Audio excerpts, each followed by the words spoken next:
Bonjour à tous, je suis ravie de vous retrouver pour une nouvelle vidéo qui va vous aider à vous exprimer plus efficacement sur LinkedIn. En effet, LinkedIn n'est pas simplement un espace pour partager votre CV, c'est aussi un réseau social où les échanges et les contacts sont essentiels. Et vous aussi, vous avez des choses à dire. Alors, aujourd'hui, je vais vous montrer comment vous inspirer du contenu d'autres utilisateurs pour devenir un créateur unique et authentique qui impose sa voix sur ce média. Dans cette petite vidéo de formation, vous allez apprendre à participer aux discussions, à partager et commenter les publications pertinentes et surtout à rédiger vos propres articles qui valoriseront votre expérience professionnelle. Alors, est-ce que vous êtes prêts à vous exprimer efficacement sur LinkedIn? Allez, c'est parti!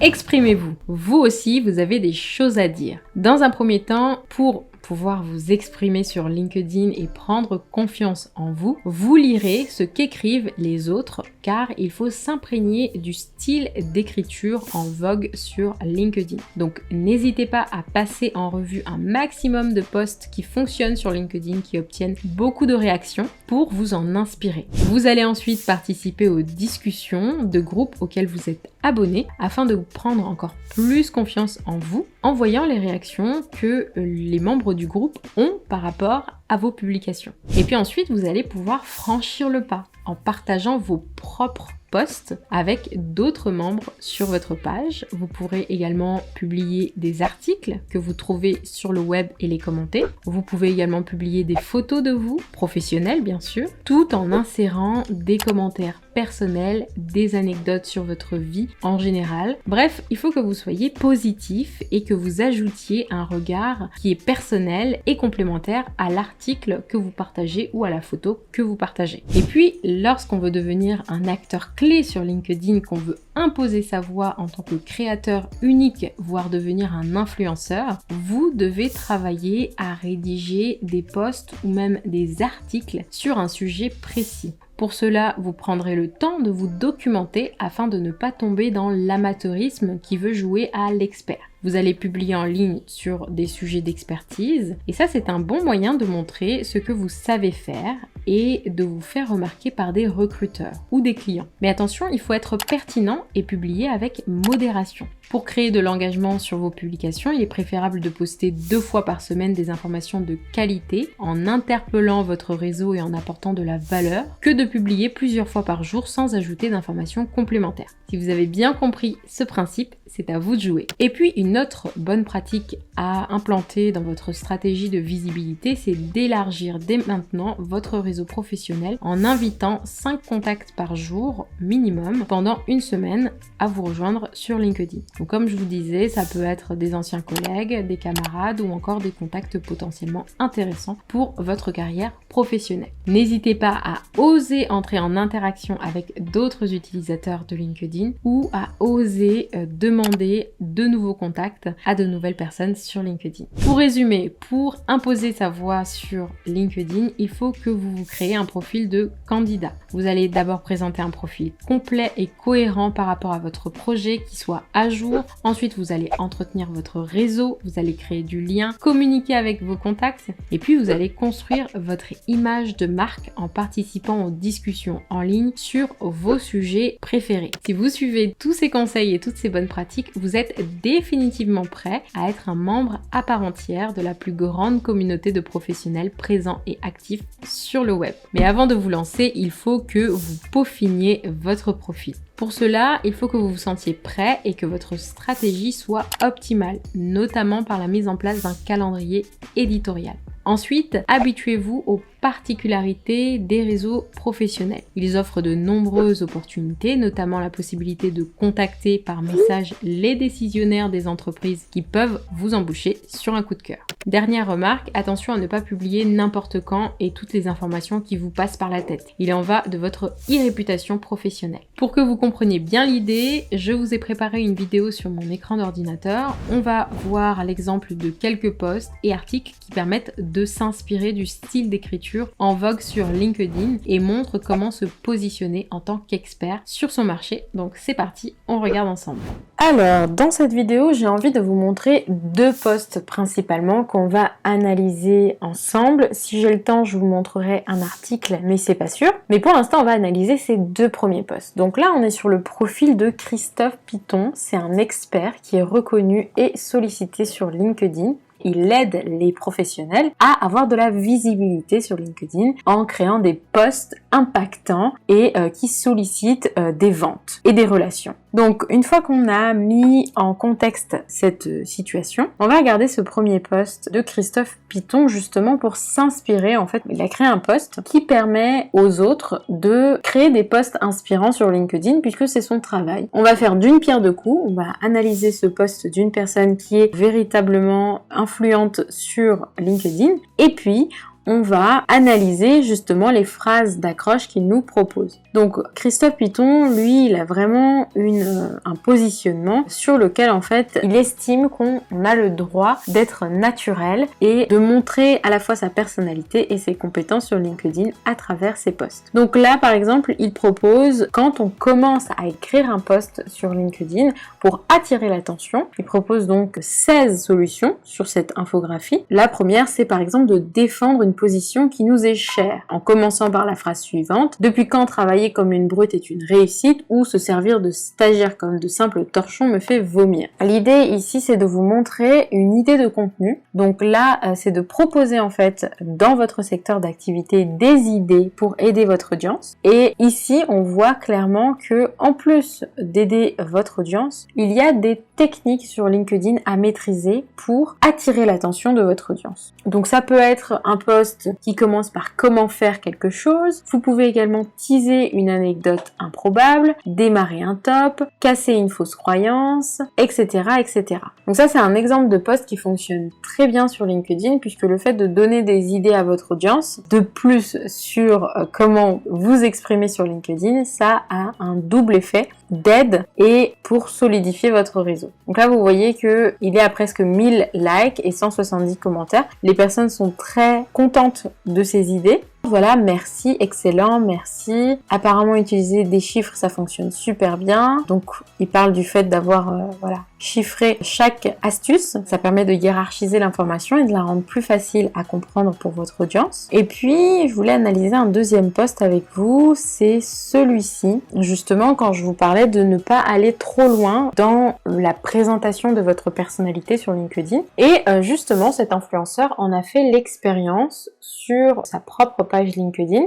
puisque dans ce post, il nous explique qu'il a poussé le ridicule à l'extrême et les conséquences ont été brutales. Et donc, il nous explique en fait qu'il a publié un post la semaine dernière et que, étant donné que ça a été il allait un peu trop loin, eh bien, les réactions de la part de son audience ont été assez extrêmes, on va dire. Donc là, il nous propose un contenu comme celui-ci. Donc pour vous donner juste le format du contenu, en fait, c'est un carrousel que vous pouvez publier sur LinkedIn sous forme de PDF. En fait, vous allez pouvoir le faire sur un outil comme Canva. Et en fait, l'idée, c'est de télécharger votre PDF et de pouvoir comme ça publier plusieurs pages sous forme de carrousel dans un post sur LinkedIn. Et donc, voilà le document que cet influenceur a publié. J'ai poussé le ridicule à l'extrême sur LinkedIn et j'aurais pas dû. Donc vous voyez que c'est plutôt pas mal parce qu'il utilise une couleur jaune très voyante qui donne envie de s'arrêter sur son post déjà, qui donne envie de le lire, et puis il y a un titre très évocateur: j'ai poussé le ridicule à l'extrême. Donc tout de suite, c'est vrai que le ridicule ça fait peur à beaucoup de personnes, hein. On n'a pas envie d'être ridicule, on n'a pas envie d'être jugé par les autres, donc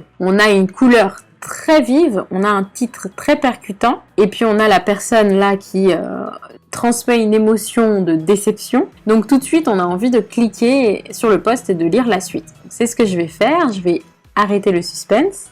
Et donc Christophe Piton nous explique que le 21 juin, il a publié un carrousel avec un slip sur sa tête, avec le titre suivant, que je vous laisse lire.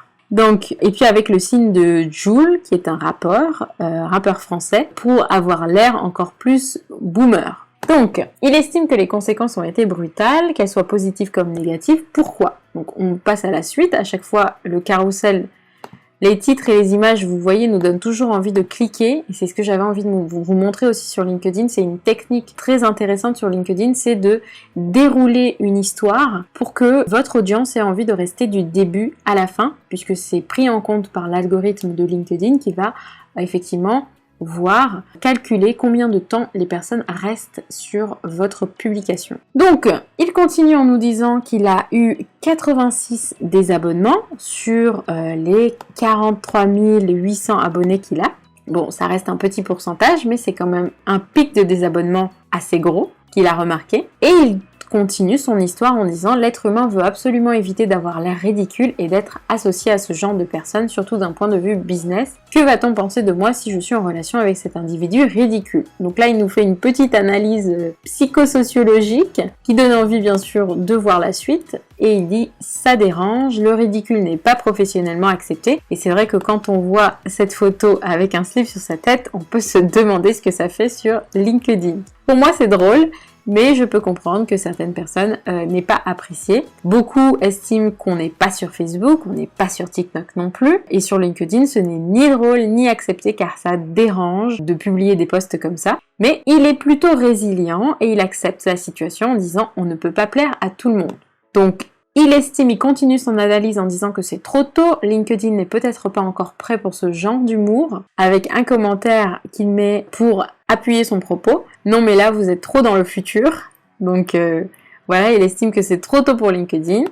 Et pourtant, ça filtre l'audience, donc là il tient un point positif de ce qu'il vient de vivre en fait. Beaucoup se sont désabonnés, mais ceux qui restent s'identifient encore plus et continuent de me suivre. Donc les personnes qui restent, bien sûr, il met des commentaires pour dire que voilà, les personnes qui restent sont totalement en adéquation avec sa ligne éditoriale et vont complètement dans son sens, ce qui finalement rend son audience de meilleure qualité. Ensuite, il dit que ce n'est pas lisse. Avant, j'avais une image chiante car je ne voulais pas froisser mes clients potentiels. Donc, meilleure photo de l'année Christopher, un autre commentaire qui met en avant. Aujourd'hui, j'attire les gens dans le même esprit que moi. Et puis, il finit avec une note d'humour. Bon, ok, je vous rassure, je n'ai jamais fait de visio en slip. Donc, on voit quand même son côté authentique. Il affirme que ça renforce son image de marque. Personne ne suit un créateur de contenu que pour votre expertise. Donc là, c'est vraiment un message important aussi que j'avais envie de vous faire passer, que j'essaie de vous faire passer tout au long de cette formation. Mais là, on a un expert sur LinkedIn qui le confirme. Votre communauté vous suit pour votre personnalité avant tout. Donc ici, c'est bien un influenceur business, même avec cette tête qu'il fait là. On parle d'un influenceur business qui arrive à créer des relations professionnelles et à vendre ses formations, notamment sur la création de contenu sur LinkedIn, via LinkedIn et via des posts comme celui-ci. Il termine avec une petite remarque, évitez quand même les posts ridicules à chaque post. On est d'accord que pour arriver à faire ce genre de contenu, il faut quand même avoir une grosse audience. Il faut minimum 10 000, 20 000 abonnés, que sais-je. Mais au début, c'est vrai qu'on n'a pas envie de froisser nos clients, on n'a pas envie de froisser nos recruteurs. Donc ça, c'est un bon exemple d'un contenu extrême que je vous invite pas forcément à publier au début de votre activité sur LinkedIn. Mais je trouvais cette expérience plutôt drôle parce qu'il en a tiré vraiment des remarques négatives et positives qui peuvent vous servir et me servir, enfin nous servir à tous dans notre voyage, si je puis dire, sur LinkedIn. Dans tous les cas, c'est sûr que ça renforce son image de marque et puis on voit vraiment sa personnalité. Donc tout le monde n'a pas la même personnalité, on voit que c'est quelqu'un qui est quand même très comique, qui aime vraiment faire des blagues, peut-être parfois un peu lourdes, mais en tout cas qui a un regard d'autodérision et de autocritique sur lui-même, et ça c'est plutôt une qualité qu'on recherche dans le monde professionnel. De pas trop se prendre au sérieux, mais il faut pas non plus aller dans les extrêmes. Donc il finit avec une morale à cette histoire. Ce qui est très intéressant sur LinkedIn, c'est une technique que vous pouvez utiliser vraiment, d'avoir un pic comme ça, une morale à la fin de votre histoire. On vous suit sur LinkedIn pour qui vous êtes et pas seulement pour ce que vous faites. Donc il faut vraiment rappeler ça, de pas hésiter à montrer sa personnalité. Après, l'idée c'est pas non plus de créer un personnage qui est totalement contraire à votre vraie personnalité. Si vous n'êtes pas quelqu'un qui aimait faire des blagues à tout bout de champ ou qui aimait parler de vous, vous n'êtes pas obligé. Mais je suis sûre qu'il y a des traits de votre personnalité qui peuvent être intéressants pour les autres. Donc n'hésitez pas à lister justement ces qualités mais aussi lister vos défauts, pour savoir ce que vous voulez finalement mettre en avant et ce qui pourrait constituer vos limites dans ce que vous êtes prêt à publier sur LinkedIn. Donc voilà, soyez le plus vous-même pour attirer des clients qui apprécient votre personnalité. Je suis totalement en accord avec cette idée. Mais évitez les photos ridicules si votre contenu n'apporte aucune valeur à votre audience. Ce serait contre-productif pour votre image de marque. Et ensuite, il finit par un call to action. Donc ça, c'est vraiment une technique sur LinkedIn qui est très utilisée. Un call to action, c'est un appel à l'action. Vous voulez d'autres analyses. Donc, il interpelle son audience en demandant est-ce qu'ils ont besoin d'autre chose. Et il invite à procéder à un abonnement, donc à s'abonner à sa page sur LinkedIn. Et puis, sinon, à commander son livre à la conquête de LinkedIn. Donc, il a fait double appel à l'action. Il invite ses abonnés ses non-abonnés à s'abonner à sa page. Et puis, dans l'encadré qu'il a mis, on voit sa bannière de photo de profil dans laquelle il y a un autre appel à l'action qui invite ses abonnés et non-abonnés à commander son livre à la conquête de LinkedIn. Donc, voilà pour cette analyse de 2 posts sur LinkedIn. Comme la vidéo est un petit peu longue, on va pas forcément avoir le temps de regarder un article, peut-être en quelques secondes, mais voilà ces principaux posts qui vous donnent un peu le style d'écriture, les techniques à utiliser sur LinkedIn. Évidemment, il y en a beaucoup d'autres.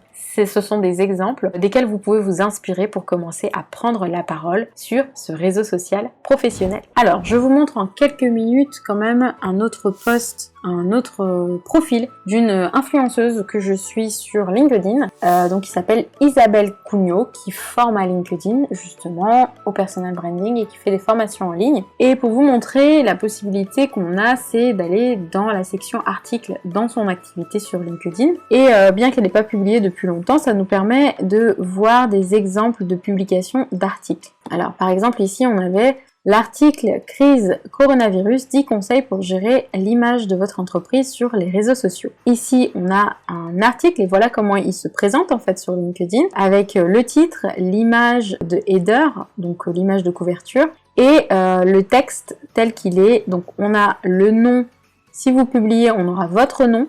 Et puis, donc le recruteur qui va tomber sur votre article, il va voir votre nom, votre activité. Si vous êtes par exemple en recherche d'emploi, vous allez mettre ici en recherche active. Moi, je vous conseille pas forcément de mettre en recherche. Donnez-vous un titre déjà. Mettez vraiment une phrase d'accroche qui donne envie de connecter avec vous. Et n'hésitez pas maintenant à dérouler votre point de vue, vos idées à travers un article en plusieurs points. Donc ça se fait beaucoup à travers les articles de structurer en plusieurs points votre article avec des highlights au milieu de l'article. Et ensuite, à la fin, vous avez en fait le post à travers lequel elle a diffusé cet article, le nombre de likes et de commentaires à la fin de l'article. Donc moi j'aime beaucoup comment en fait LinkedIn met en page les articles sur sa plateforme. Je trouve que c'est vraiment aéré, c'est vraiment agréable à lire. Même la police qui est utilisée, elle est très agréable. On n'a pas l'impression que c'est un pack qui est compact, en fait, difficile à lire, qu'on n'a pas envie de lire, comme un pavé en fait. C'est très aéré, très facile à lire si vous utilisez les bons mots et les bons titres, évidemment. Je suis certaine que vous allez attirer